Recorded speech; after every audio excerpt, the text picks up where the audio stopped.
We're waiving the $20 fine for this week, but please rise for the Pledge of Allegiance. I pledge allegiance to the flag of the United States of America and to the republic for which it stands, one nation under God, indivisible, with liberty and justice for all. All right, look for a motion to approve our agenda. So moved. Second.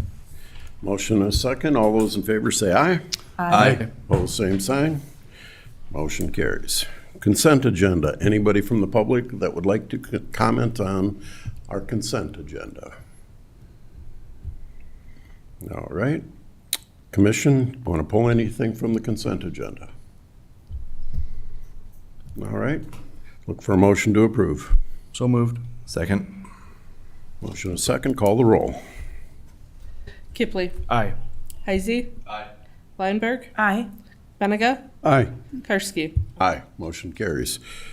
Our first line of business is presentation from Tracy Smith, but I don't see her here. So we're going to amend our agenda and go on to the second item of business, and it'll be the public advocate's presentation. So.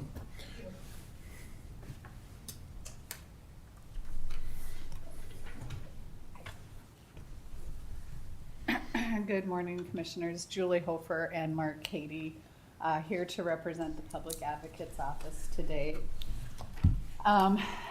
First, I just kind of want to do a general overview of a couple of the things that we are asking for the upcoming budget season. The Public Advocate's Office is an office that takes the conflicts from the Public Defender's Office. We consist right now of 7 attorneys, 2 paralegals, and 3 front office staff. Last year, we opened a total of 2,381 cases.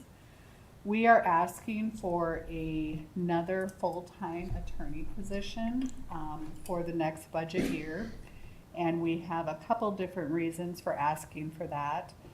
I am asking also to convert 1 senior deputy attorney or deputy advocate to a trial attorney position. And then I am also asking, and I believe this would come out of, this would come out of the building fund, but we do have an estimate from Henry Carlson to convert what's the vault space south of the Public Advocate's Office into usable office space. Mr. Krins did provide me the blueprint for that, and that could be made into 5 usable offices. At this point, we've kind of mishmashed our office space down there, but we're completely out of room. So no room to add another attorney or another paralegal position. Other than that, my line item increases for the budget are not big. The only increase we had for next year is Westlaw. We renegotiated a new contract with them that includes an AI aspect to it, which, although is more expensive, will lead to more efficiencies for the office. So Mr. Cady from the office is going to go through our slides right now with more of an explanation as to the numbers that we're looking at and why we're requesting this 8th attorney position. Sure. We're looking for another attorney because of not just caseload considerations, but there's some logistical issues that are happening as the resources in the counties change.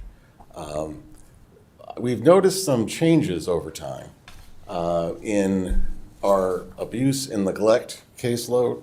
We're dealing with families that are having problems and not able to take care of their kids. And we're noticing another similar situation where the juvenile caseload is increasing almost exponentially.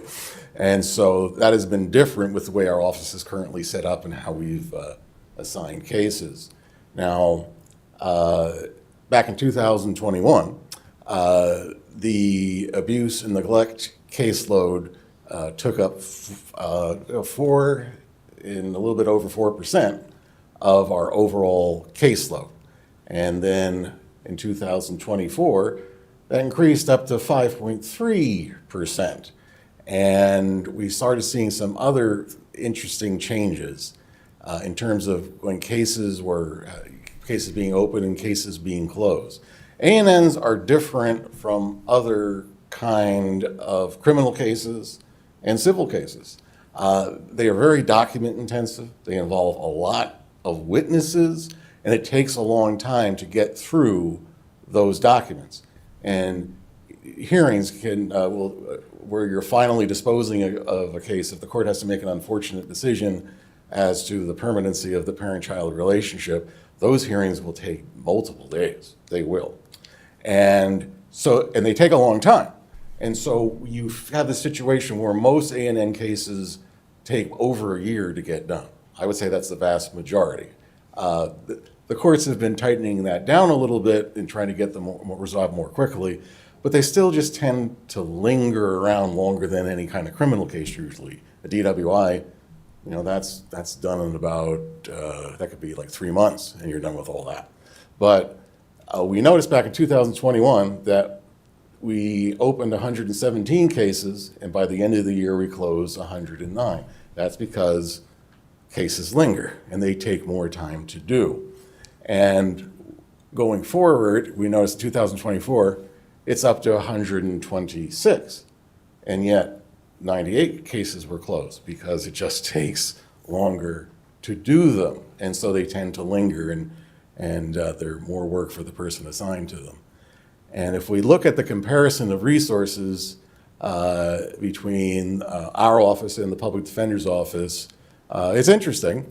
The PDO has 2 attorneys assigned to abuse and neglect proceedings. We have 1. And with regards to, you think with, it's fairly set dynamics. You have usually 1 parent, a mother, and then you have 1 father. Sometimes there are cases where there are more than 1 father. And so our office is always going to be involved in those cases in one way or the other. And so we looked at, Ms. Hofer pulled some stats from just this past April, and we know that with regards to, we just arbitrarily said 1 attorney has 52 open files, the other one has 50. And our attorney has 89 currently. And what's not necessarily seen in those numbers is the PDO attorneys will also handle criminal cases extending out of the events that created the A&M. For instance, one of the parents or both of the parents have a drug problem and they're busted having drugs. And so they got a criminal case going on and their kids have been taken away while these problems mend themselves somehow. And so those 2 attorneys have a number of criminal cases that go along with it. Our attorney, Jackie Miley, currently is at 89.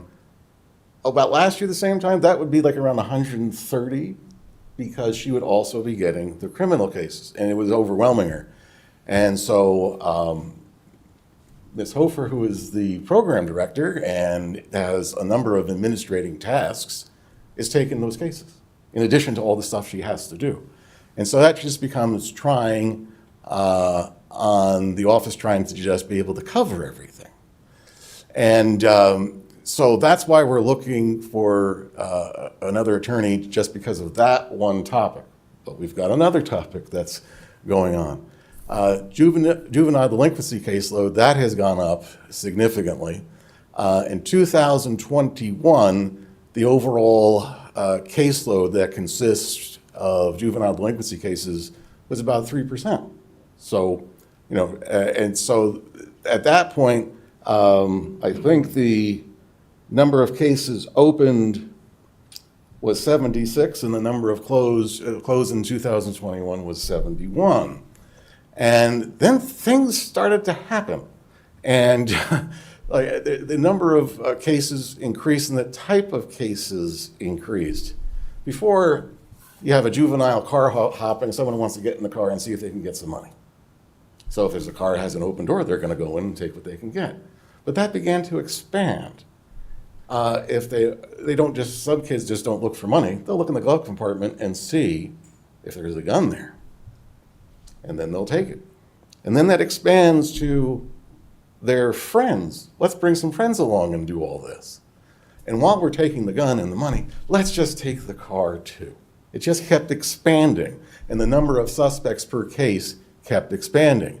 And the Argus Leader even made notice of it back in late 2023 about the number of kids being taken to court is going up significantly. And so when we were at about, I think it was 3% in terms of the percentage of our total caseload, now we're at 10%. So one of every 10 cases we have is a juvenile delinquency case. And the caseload numbers are different.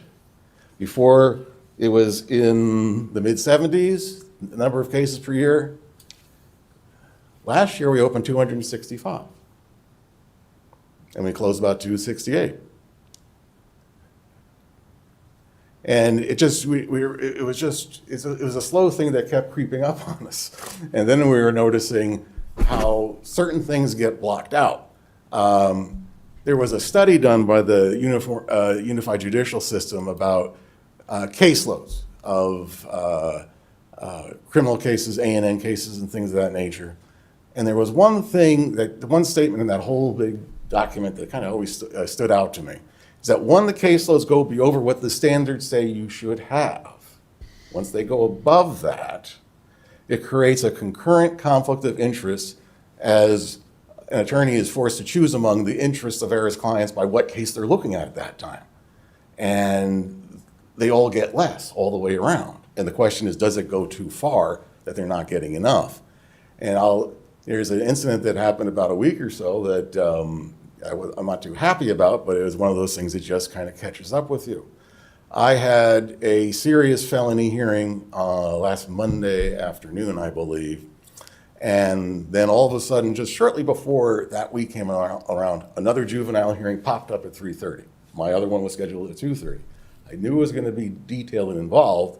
So I looked around the office, and a lot of people were some people were out sick, other people were at the penitentiary visiting people, other people had other hearings. There was no one there to cover.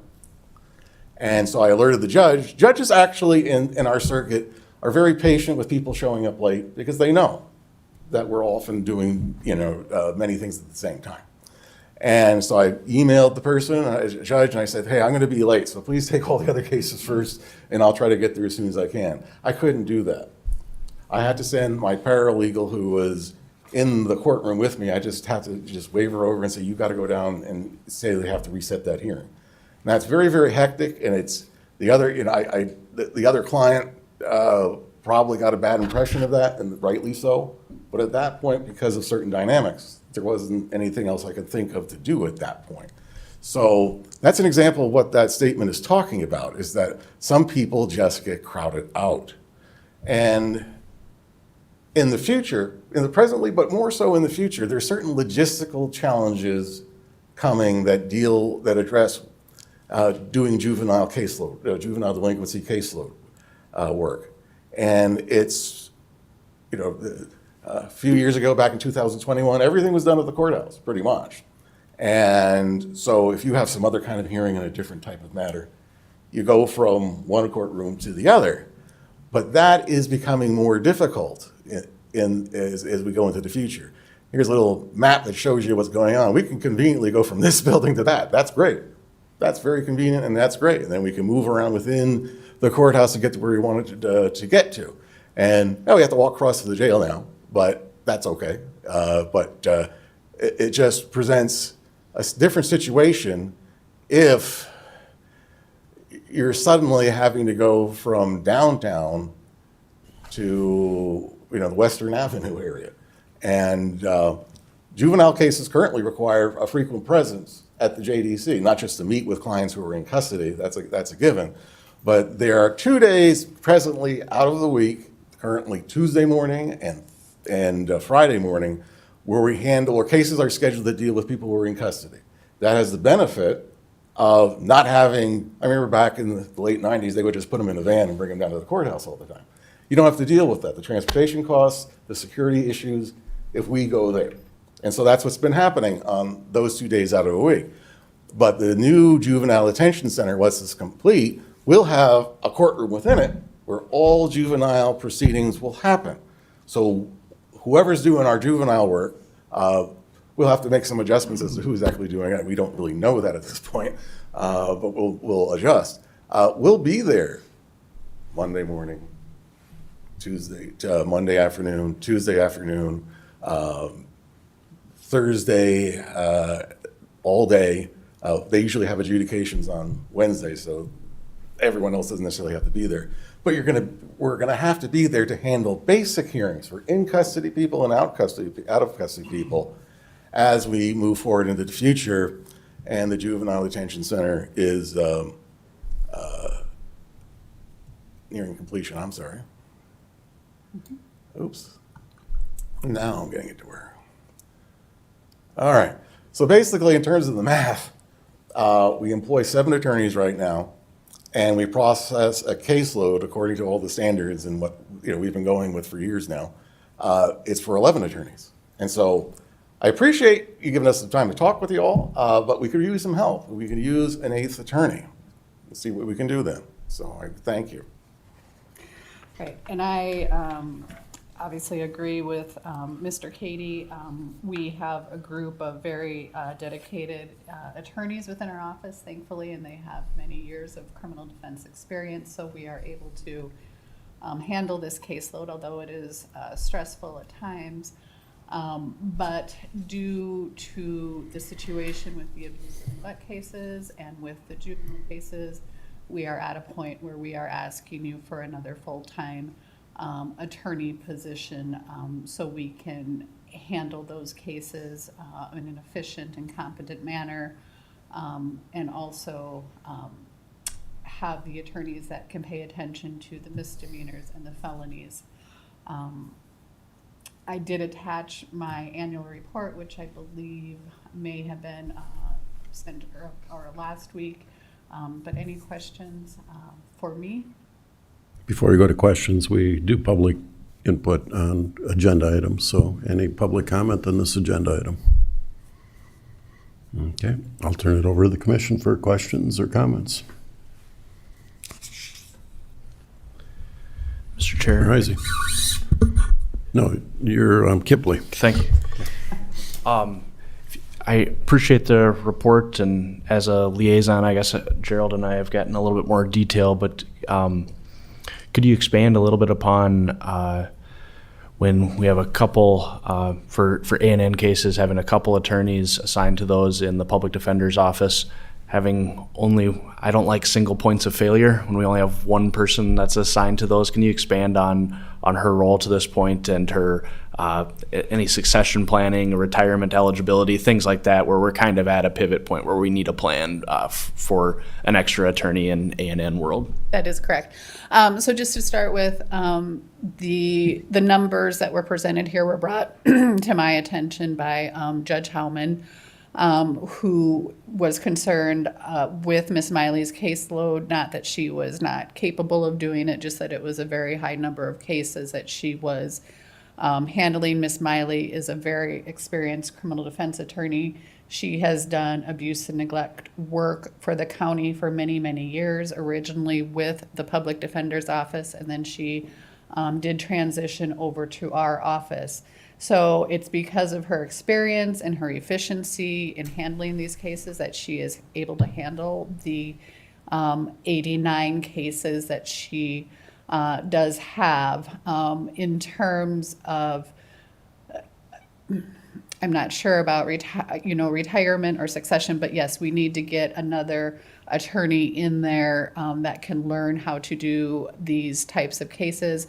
Both Mr. Cady and I know how to do these cases. We did them when we worked at the public defender's office and also at the public advocate's office, but we are doing other things at this point in time and unable to take over her caseload. So yes, we would be looking at someone to kind of come after Miss Miley and have her teach them, and then also to have that other person there to help with that caseload.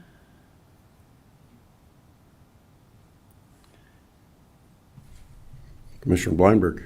Thank you, Chair. I just wanted to ask about the new space with the Juvenile Justice Center. Will there be room for a permanent office for an attorney there? That is my understanding, that there will be room for a permanent office, which would be wonderful if we had the resource to have just one attorney doing juvenile cases. We don't have that. Right now, Mr. Cady is doing the juvenile caseload because, so just to break it down, Ms. Miley does our abuse and neglect cases. Then that leaves 5 of us to do the misdemeanor and the felony caseload, which adds up to about between 1,600 and 17 cases. So that leaves Mr. Cady to do the juvenile caseload. He also does major felonies that take place at the courthouse. He also does the habeas and abuse and neglect cases that we have as well. So he's wearing 3 hats, and it's not a situation where he can just be full-time at JDC. So yes, there is that space. I believe that's going to be at the new Juvenile Justice Center, but we don't have the resources to have an attorney there full-time. Because that attorney has to be here downtown at the courthouse doing other things as well. Okay, and would that be the case for Jackie also? So the A&Ns take place at the courthouse, and I don't believe those are moving Oh, anywhere, yep, so I that's think not you're right. going to be an issue. Okay, thank you. Yeah, you're welcome. Mr. Chair? Yes, sir. Good morning, Mrs. Hofer and Mr. Cady. Thanks for all the work that you do. I just have a general comment to start us off. But whenever I look through the bills, and I try to look through every line item before I come to the meetings, it always shocks me just how much the county spends on outside legal counsel, obviously necessary, when we're already paying for your office, of course, the public defenders and the state's attorney's office.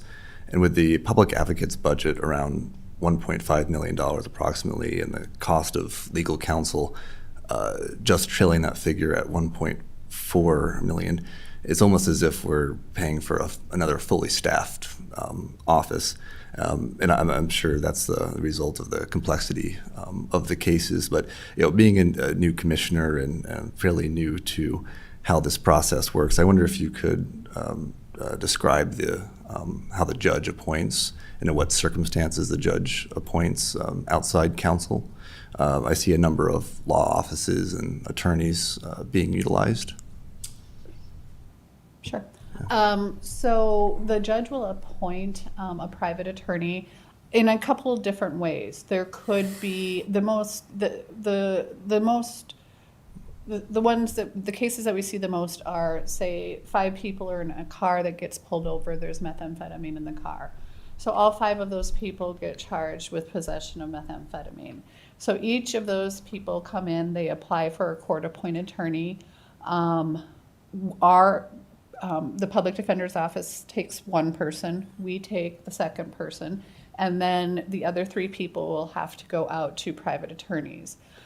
We see it a lot in abuse and neglect cases because we have mother, father, and then the children are also entitled to court-appointed counsel, and sometimes there's more than 1 father. So usually, unless there's an absent parent, there's always going to be a private attorney involved in an abuse and neglect case as well, because generally there's going to be, at a minimum, 3 different attorneys that all have to be represented by a different entity. And once they get 1 to the PDO, 1 to our office, then it has to go private.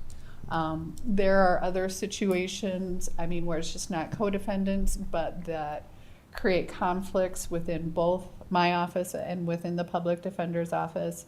A Supreme Court case came out, I want to say 3 or 4 years ago, that made it quite clear that these conflicts of interest need to be taken very seriously by the attorneys, and they need to be thoroughly examined because there was an attorney getting in trouble for not looking at these conflicts of interest.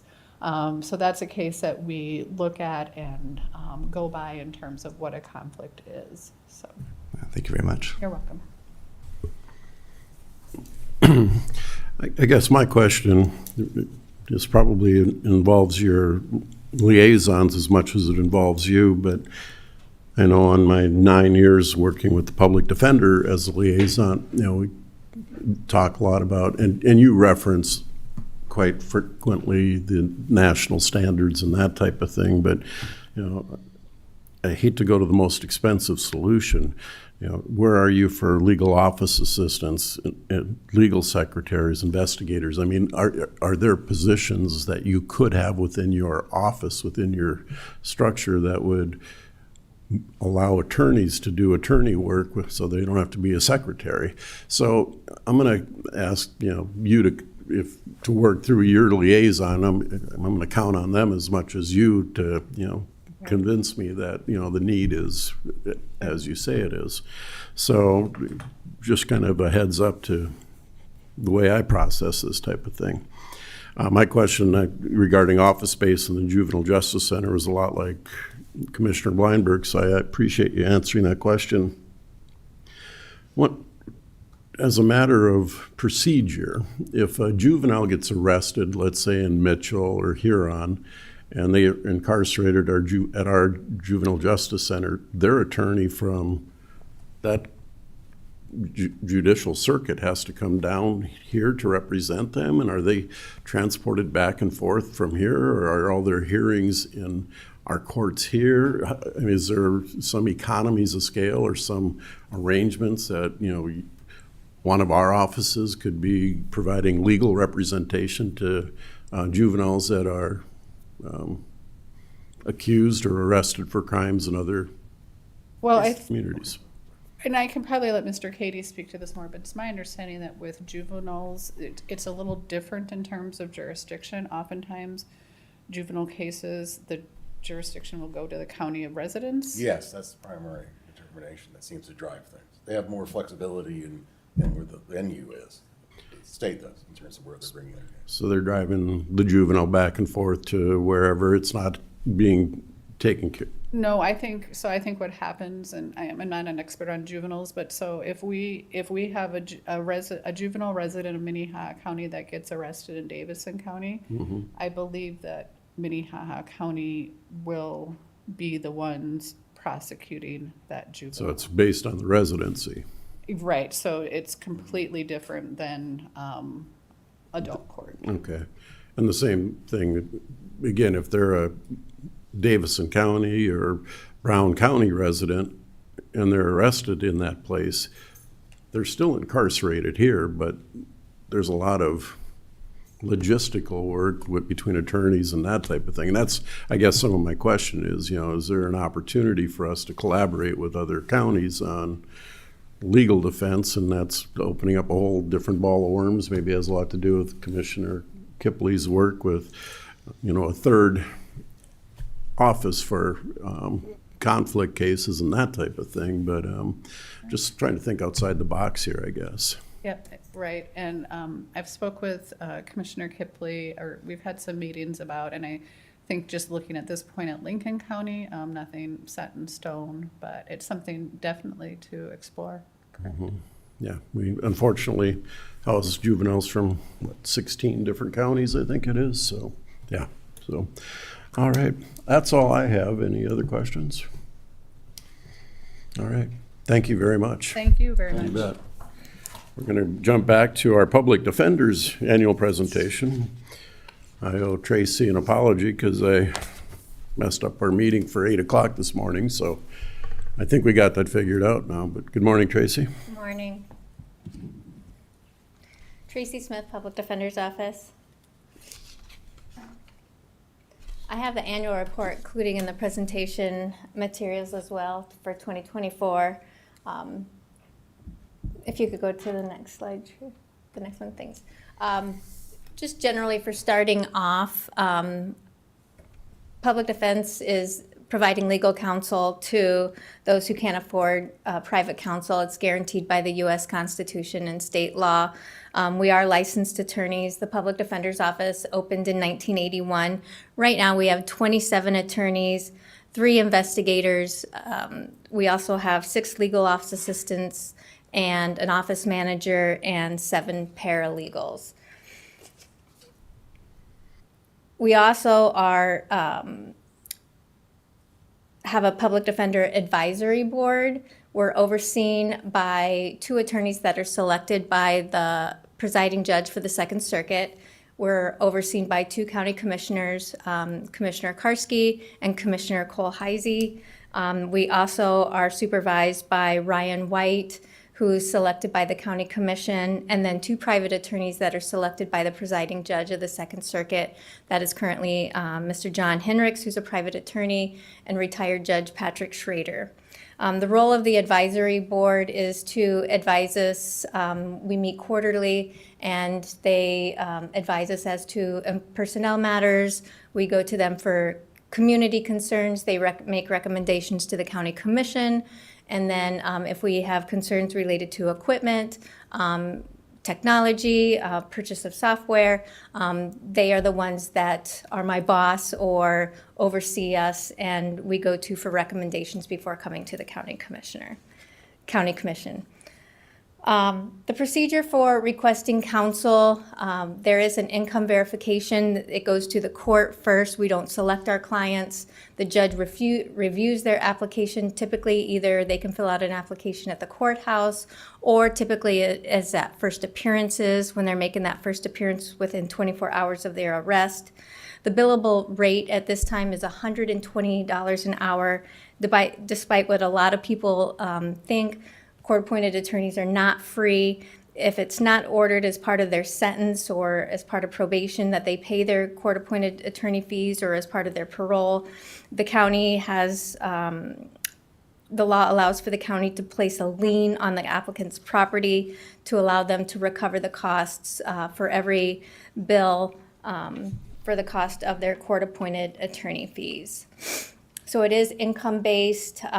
It's not by statute what that is, but it's typically based on the income guidelines. So how Minnehaha County manages indigent defense, as Julie just said, they have the Office of the Public Advocate. First, it goes to the Public Defender's Office. If we have a conflict and we're not able to take the case, we'll withdraw, and then it goes to the Office of the Public Advocate. If the Public Advocate's Office has a conflict, then it goes to the office of, goes to the court, and they will select private counsel. Usually there's a list, and they go down the list of those private offices that are willing to accept court-appointed counsel. So this information on the next slide is available in our annual report. Our 2024 expenditures were $4,794,721. I also included the expenditures for private counsel and then the expenditures for the Public Advocate's Office. Our office handles 72% of the caseload for Minnehaha County. Public Advocate's Office handles 20%, and then private counsel handles 8% of the caseload for indigent defense in Minnehaha County. Where this becomes helpful or important, I'll get to in a minute. For our next slide, how that breaks down is our office handled 4,073 misdemeanor cases, which nearly 46% of our misdemeanor caseload consisted of cases where the most serious offenses were basically simple assault cases and DWIs. We saw an 11% rise in our misdemeanor cases.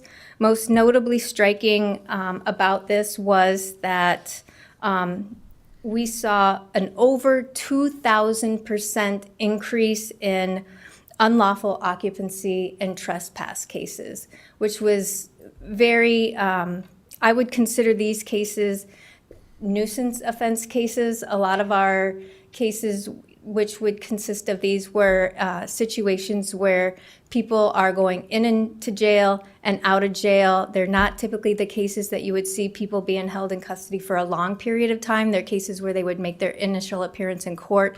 The judge would typically authorize a personal recognizance bond, and they would get out of jail.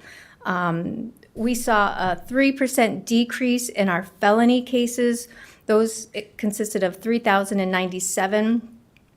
Our caseload consisted of 46% of Class 5 felony cases, which primarily those would be your possession of controlled substance cases.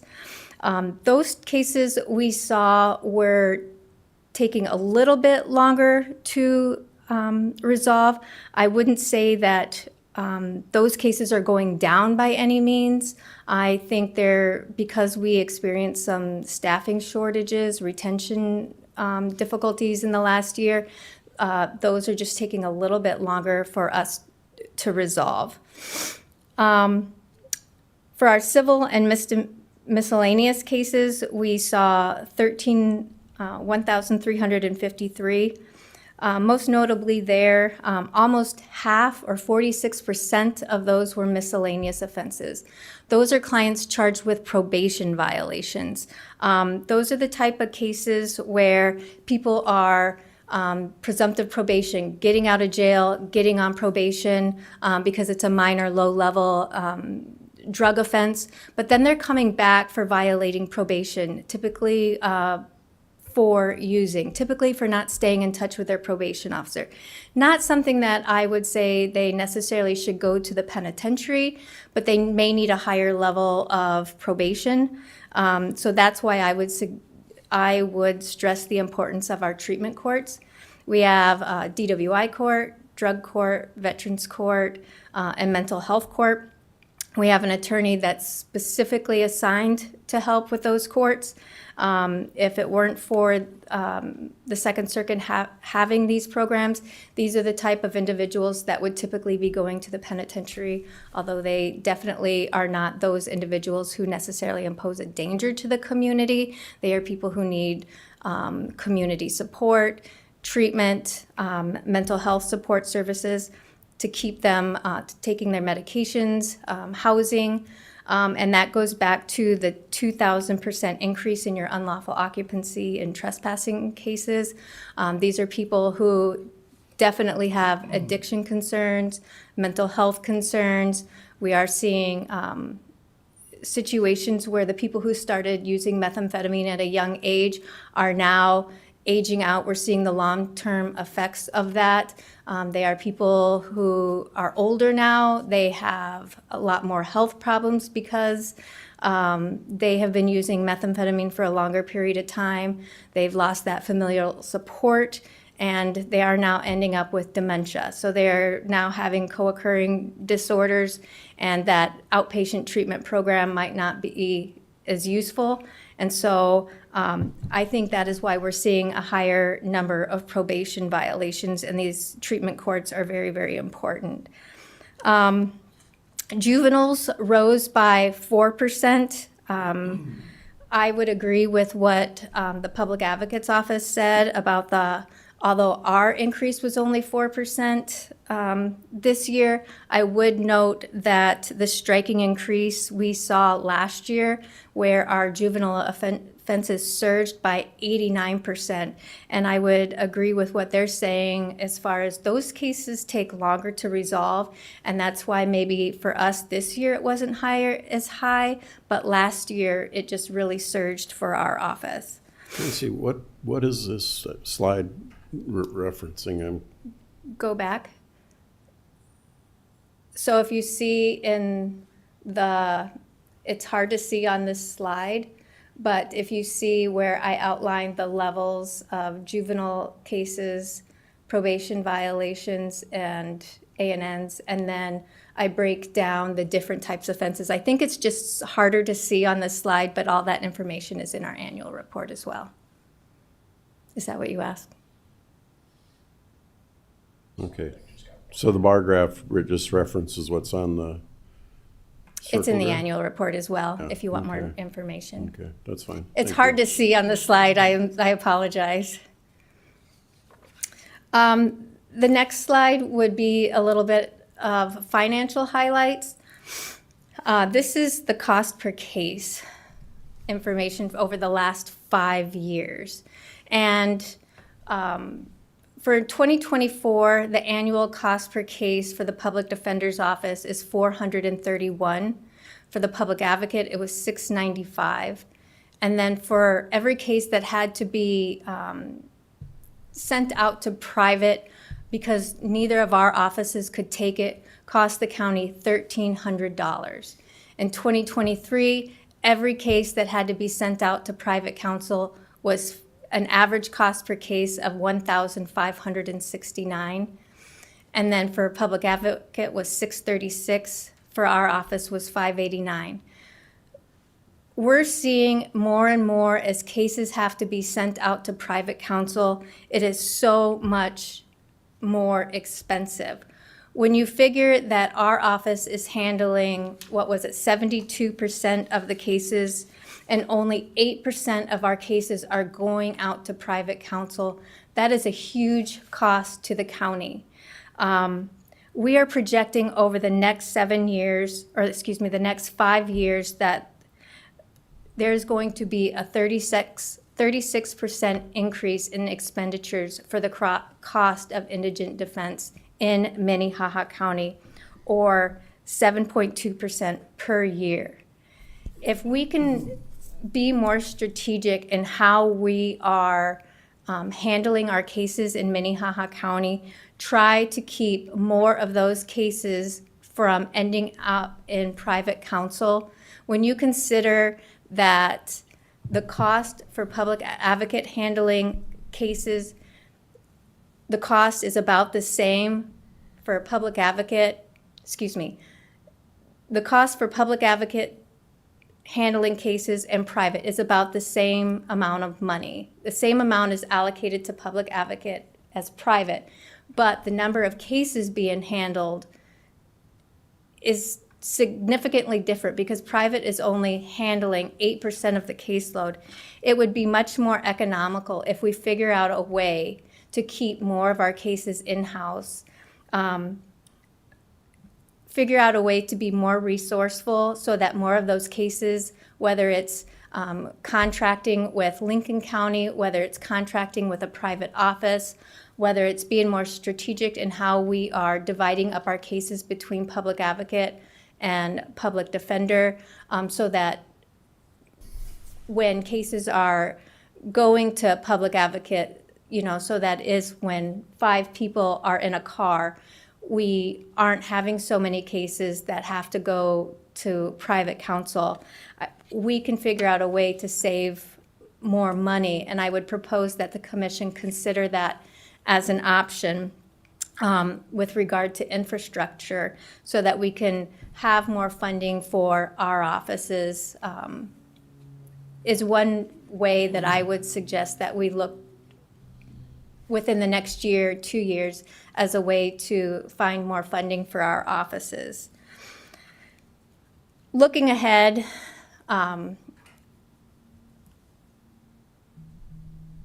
as far as our goals within the next year, like I said, one of the concerns we had this year was recruitment and retention. We had worked with the county commission to address problems with recruitment and retention, and the commission allowed us the opportunity to overhire because we had so many difficulties with keeping staff, and then having that period of time where, because they are professionals, where there's that period of time where once somebody leaves and having to fill in a position, we had that period of time where it was so hard to backfill. We had 3 positions that now that we are able to fill those positions, they will be starting in August and September. Our request for 2026 will be, since those positions are not even starting now until August and September, will be to convert those positions to 2026 positions. We are hoping with the new Public Service Pathways program that USD is starting, we are going to utilize that program to our advantage. That is that program that will allow upcoming grads, they are senior certified, they will be able to practice law. We are hoping by using them, this is a way that they will be able to use 500 hours in their 3rd year. They will be able to practice.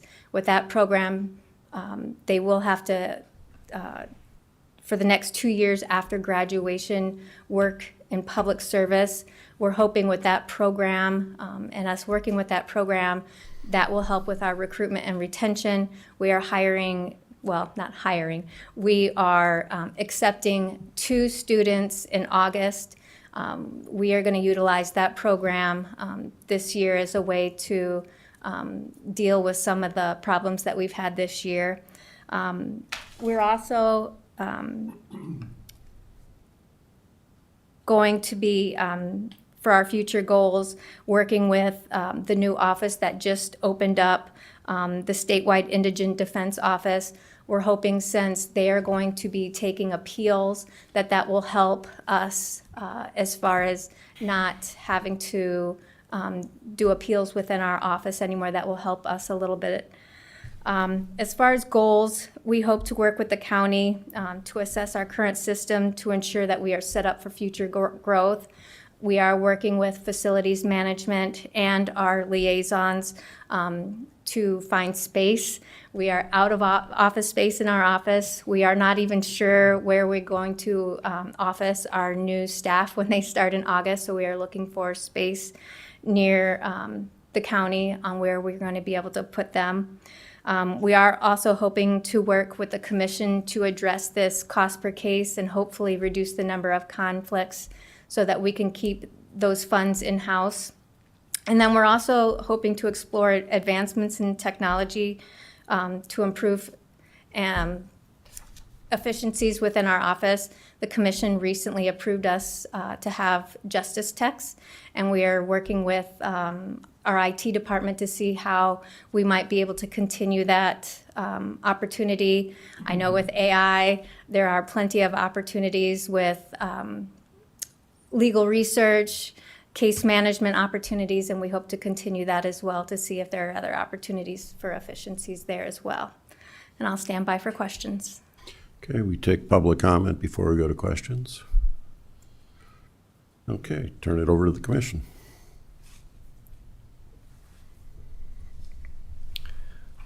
Tracy, I'll kick it off. Nobody's rushing to speak here. You made an interesting comment about, having a strategic plan, and it made me, this might come out a little half-baked or not well thought out, but, over the years, we've done a financial action network where we assembled experts to work with the county to, help us to have a strategic plan when it came to budgeting and finance. When it comes to the criminal justice, of course, we got judges, we got a state's attorney, we got a public defender, we got a public advocate, we got private counsel. And the cost of the private counsel, and maybe not having a real well-constructed strategic plan, as you called it, for how do we best deploy our resources to be more effective in what we do. Is that something that could work if we could, maybe with commission direction, assemble a group of individuals that, retired judges or attorneys or individuals to kind of think this out a little bit? Would that be an idea? Yes, I definitely think if we put together a committee or even brought in an outside professional group, I think that would definitely be something that would be valuable. Okay, of course, we need buy-in from all the players, the judges and the state's attorney, because obviously it could impact all those areas. So it's something maybe we should have a little bit longer discussion about, so I'm just throwing it out there. Probably not the right time or the right place, but it's kind of the way I do things. Commissioner Kipley. Yeah, Mr. Chair. I guess I can speak to, got a couple different groups working. So I've taken the county's seat on the statewide indigent legal defense commission that has appointed Chris Miles, who was formerly in Tracy's office, to lead the statewide, which mainly their jurisdiction to this point is appellate. So we've got kind of that statewide high-level appellate strategic thinking. So Dean Fulton, the dean of the law school down in Vermillion, chairs that. So we're trying to get a strategic look at how do we handle statewide appeals. But I agree with your sentiment that I think we have a duty, and especially with pressure from the legislature to find fiscal savings, I think we need to be working together at the county level and maybe the Second Circuit level. So when I say Second Circuit, we're talking Minnehaha and Lincoln County, that judicial circuit. And so we did get together, and Tracy, you can speak to this a little bit too, but is it fair to say that, actually, maybe I can talk the fiscal aspect of this. Could we go up in the slides to the 2024 caseload analysis? So I think just one more.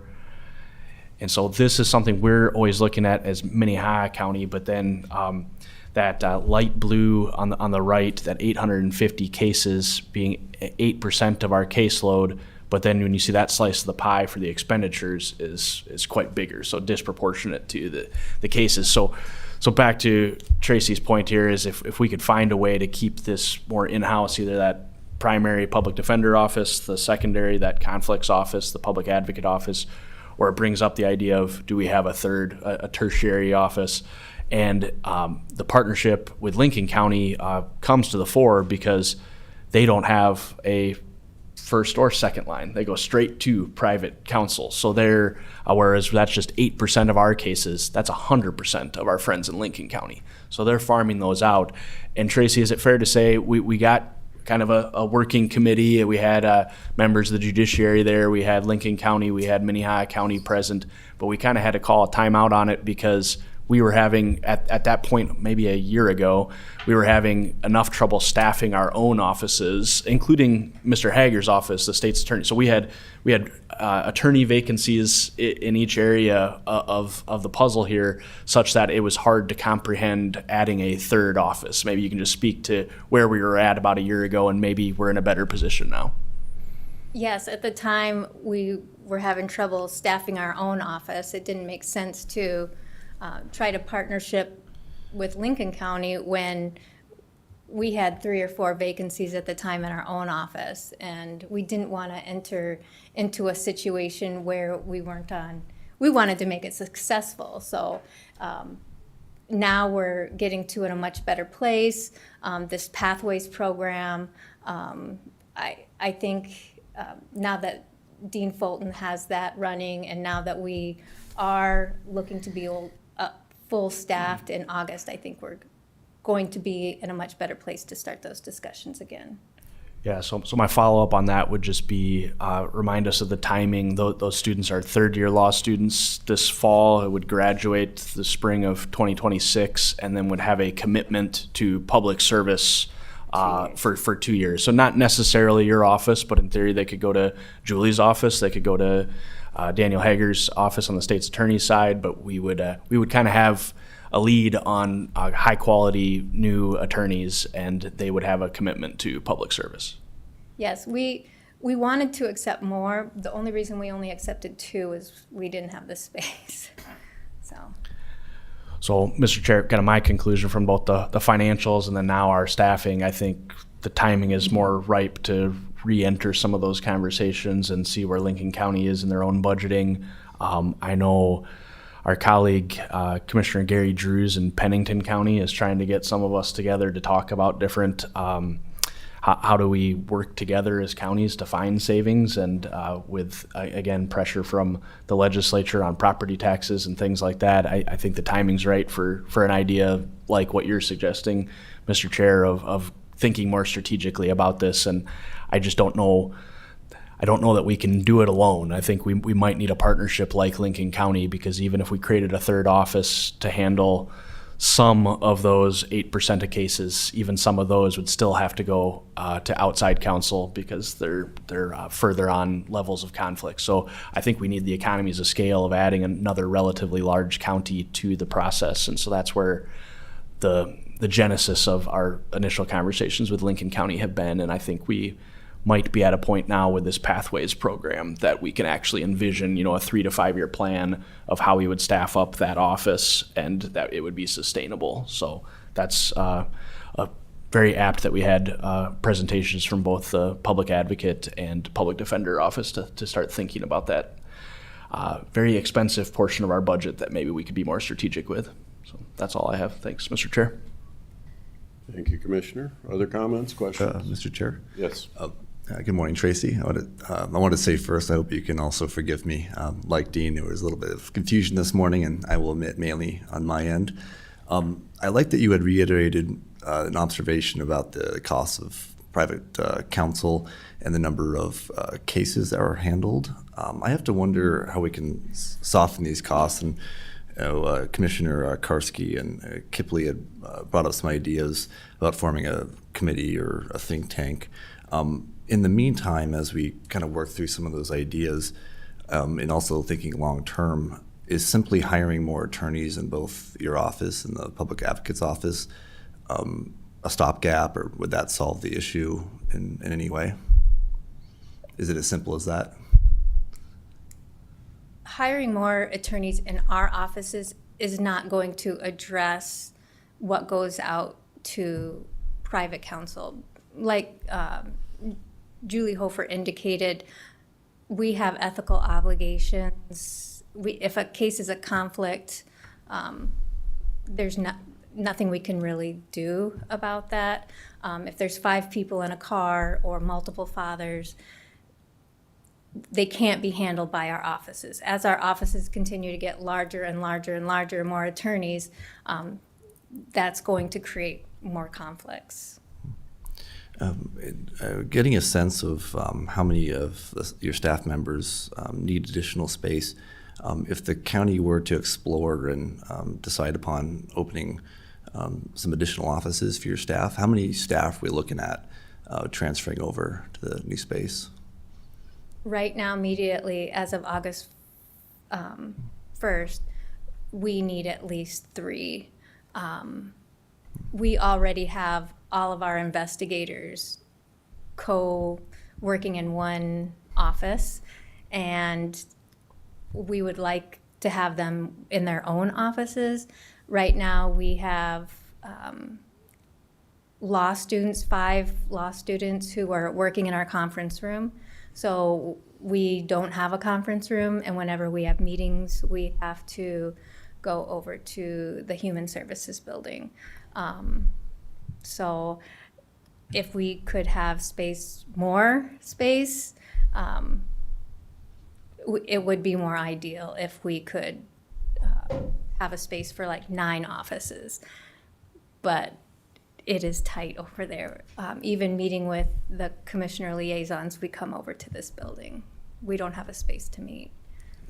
I can second that from personal experience after you have given me a tour. So you're pretty tight in there. So I did have an additional question, and I just kind of want to get a sense of who's committing crime in the county. And I noticed nearly half of the miscellaneous misdemeanor offenses are probation related. With all the folks getting released from jail and the state pen into our county on a regular basis, I have to assume that a good number of these infractions are being committed by those individuals being released, not to speak of other more serious crimes. I think it would be fair to say that not an insignificant number of those committing crimes in our county and using the services provided by the Public Defender's Office are not originally from here. Is this accurate, or maybe I'm off base? They would be people on probation here in Sioux Falls. They're probation officers.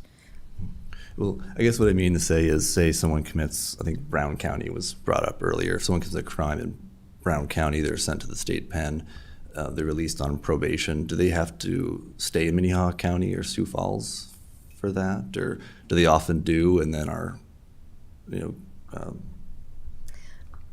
I guess I would only be speaking anecdotally. They are people who, with Minnehaha County convictions, we're only authorized to represent people who have violated probation on a Minnehaha County conviction. So I could not say whether they are originally from Brown County.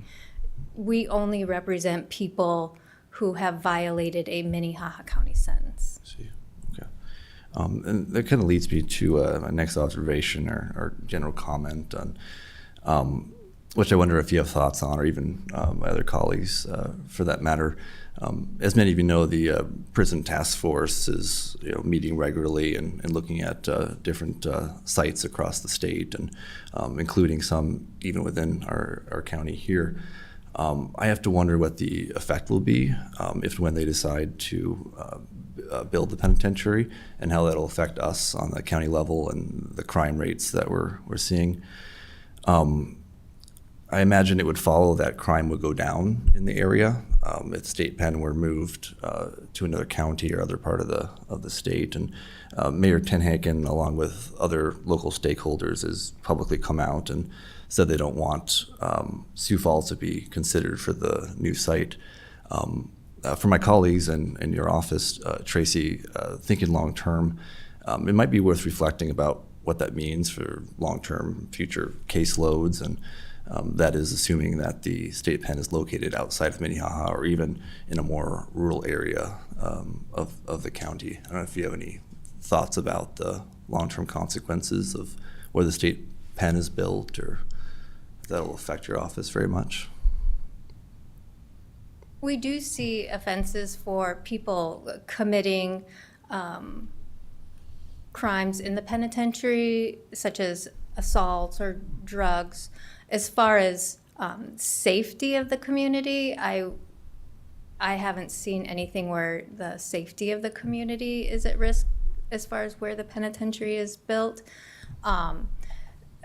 As far as caseload-wise, any crime that we handle for crimes committed in the penitentiary, the Department of Corrections has to reimburse Minnehaha County for those costs.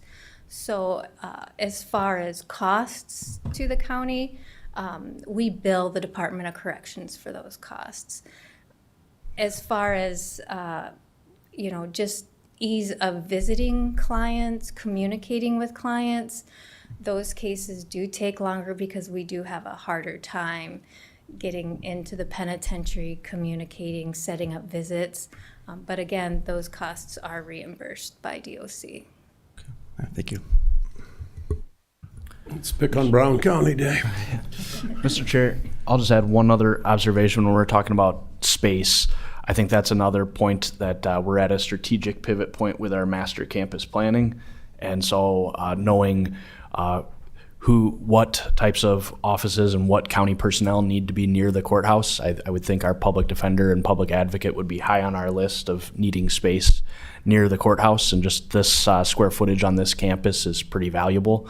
But as we look at other space options, I just would bring up that's another thing that was a point of discussion with our friends in Lincoln County is if we create an office that is dedicated to Lincoln County cases, does that need to be in Canton or does that need to be in downtown Sioux Falls?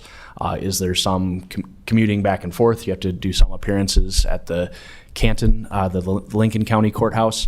I think there was some consensus, though, that most of the action is here in the sense of back to where less the penitentiary and more the county jail. If Lincoln County is not going to have its own county jail, their prisoners are going to be held downtown Sioux Falls.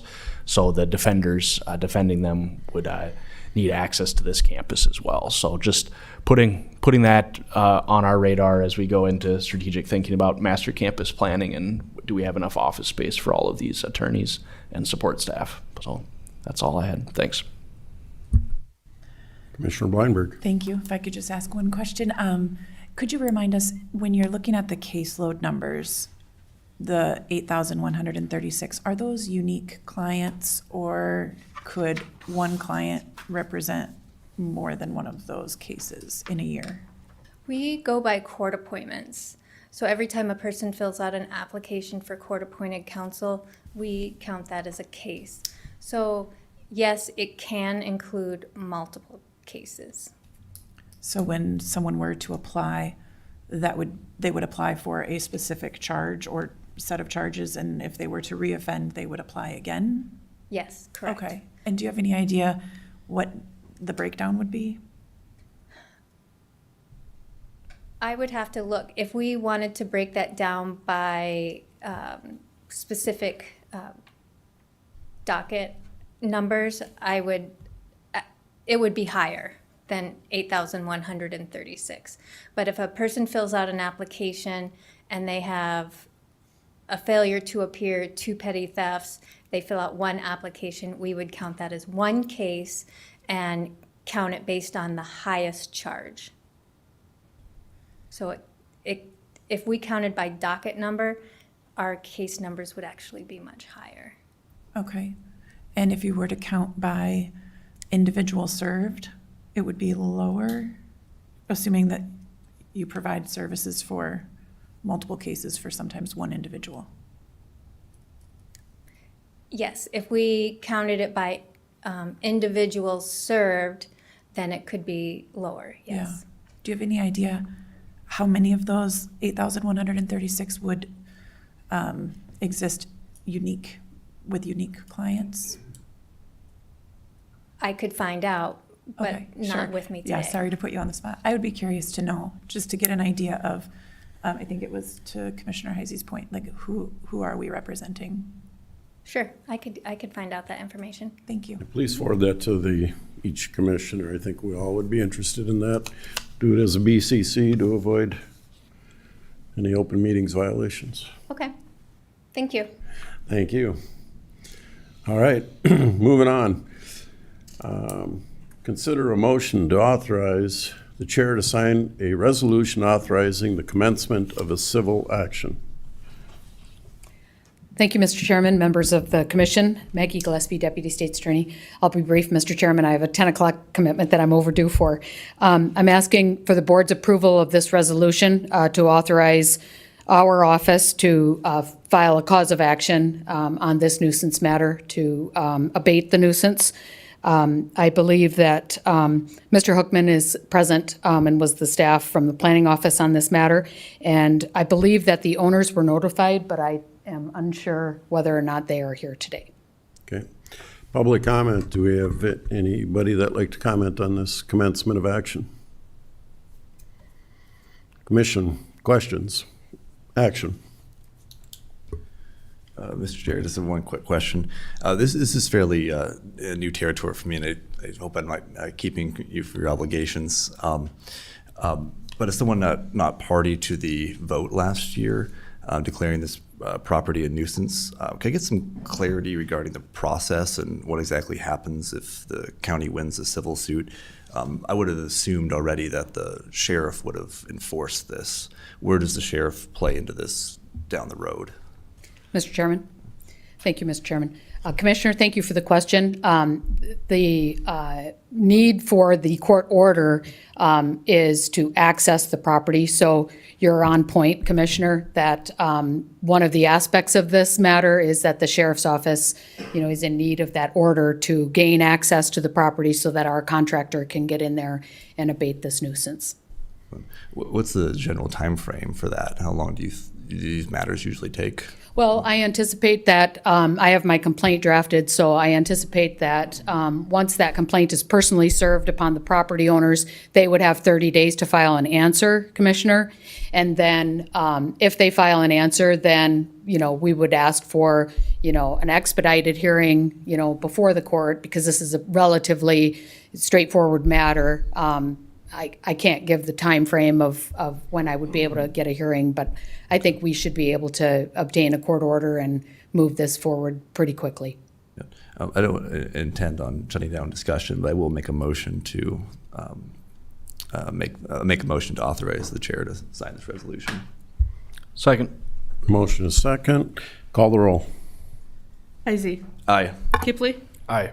Benega. Aye. Blindberg. Aye. Karski. Aye. Motion carries. Thank you, Mr. Chairman. Thank you, Maggie. Consider a motion to authorize the chair to sign the services agreement between Minnehaha County and the Sioux Falls Housing and South Dakota Urban Indian Health. Brett Johnson. Good morning, Brett.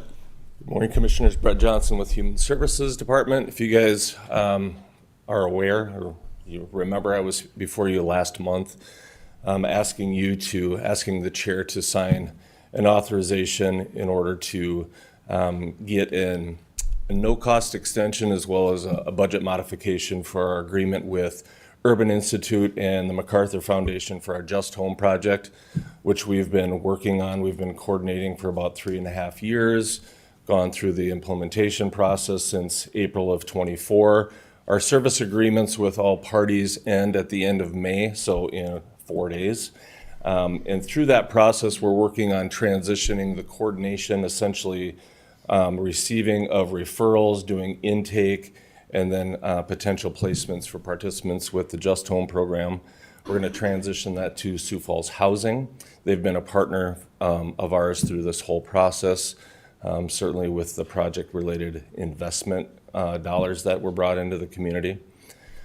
So we're asking you to sign the services agreement with Sioux Falls Housing for that, as well as a new agreement with South Dakota Urban Indian Health, who has been providing culturally relevant programming through talking circles, which is essentially a kind of a group setting like Alcoholics Anonymous, and so an opportunity to have access for participants of Just Home as well as other community members to join those as well.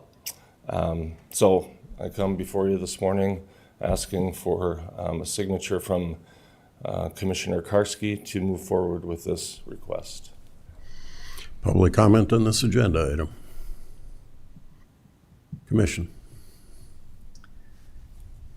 I would make a motion to approve with a comment that this program has been a long time in the making. The county boots on the ground, people have been involved in really making a big change and improvement for the population that they're serving. So happy to make that motion. We have a motion. Look for a second. Second, Benninga. Second from Benega. Call the roll. Blindberg, Aye. Benega, Aye. Heisey, Aye. Kipley, Aye. Karski. Aye, motion carries. Consider a motion to approve or deny the 2025-2026 malt beverage and South Dakota farm wine license renewal applications. We have a few applications.